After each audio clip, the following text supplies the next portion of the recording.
Today on Mikey's Miracles, we help Billy answer the question, how do I differentiate between earthworms and snakes just by looking at them? Oh my. Now, a lot of you are probably laughing, thinking this is a ridiculous question, thinking, come on, really? Well, if this is the state of our public school system, this is no laughing matter, and it's our duty to help kids like Billy. And if you think you already know the difference between snakes and earthworms, I recommend sticking around because you might just learn something new. All right, so here we go with Earthworms and Snakes, a Mikey Jam Jam's classroom lesson. Now, what do most people think of when they think of earthworms? They think of these guys, right? These friendly little squirmers. Well, this is a good representation of the standard earthworm, which we can easily compare to snakes. So just what differences are there? Well, here it is. Boom. Those earthworms, they're going to have segments, not scales. Your earthworms are going to stride by contracting and expanding, unlike snakes, which slither. There's also going to be a significant size difference. Most earthworms are several inches long, while the average snake is 3 feet long. Additionally, unlike snakes, earthworms have receptors and not eyes. And finally, while earthworms have mouths, they do not have teeth, whereas snakes will have fangs. Now you're probably thinking, great. Thanks a lot, Mikey Jam Jams. Is that it? Is that all I needed? But let me ask you something, Billy. Is life ever that simple? Is that ever really it? No! You see, Billy, I'd like to introduce you to a little place called Australia.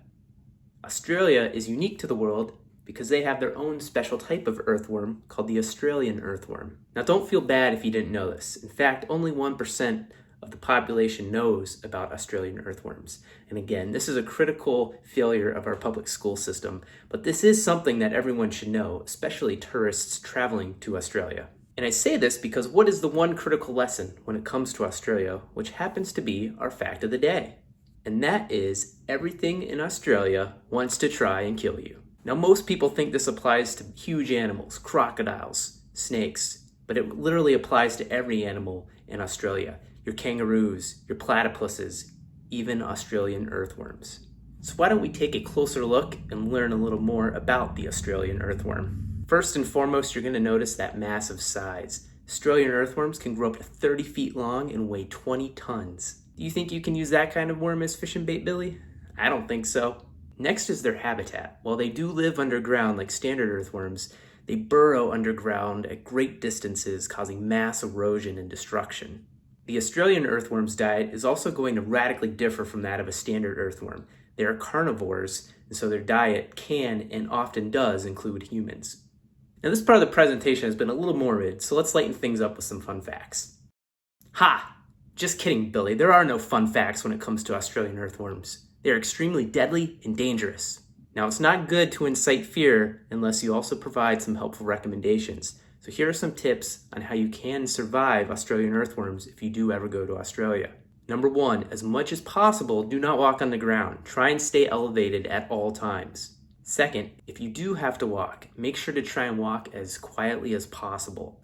Australian earthworms have very sensitive hearing, and they can hear footsteps from great distances away, and if they do, they will burrow to that spot and strike potential prey. Third, you're going to want to modify your vehicle if you're traveling in Australia.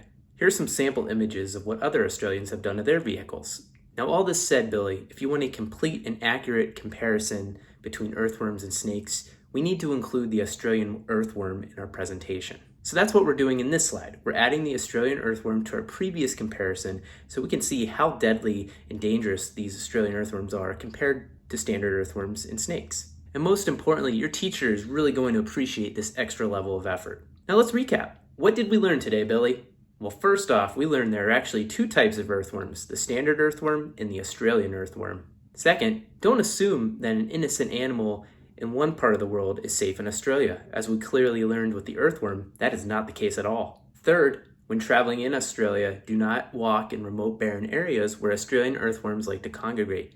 Try and stay elevated as much as possible. Fourth, if you do see an Australian earthworm up close, unfortunately it's probably too late. And last but not least, our public school system should be held accountable for this question being on Quora. Now, Billy, before we go and wrap up here, I'm going to leave you with 2 things. First, I recommend these additional learning resources. The BBC actually produced a 7-part mini-series called Tremors. This gets very up and close with Australian earthworms just to show how deadly and dangerous they are. Second, I'm going to leave a link to the presentation we covered in this video. That way you can have your own copy and share this knowledge with your own classmates and teachers. Well, I think we covered a lot of ground today, Billy. So you take care of yourself, you stay safe, and you stay elevated if you're ever in Australia. God bless.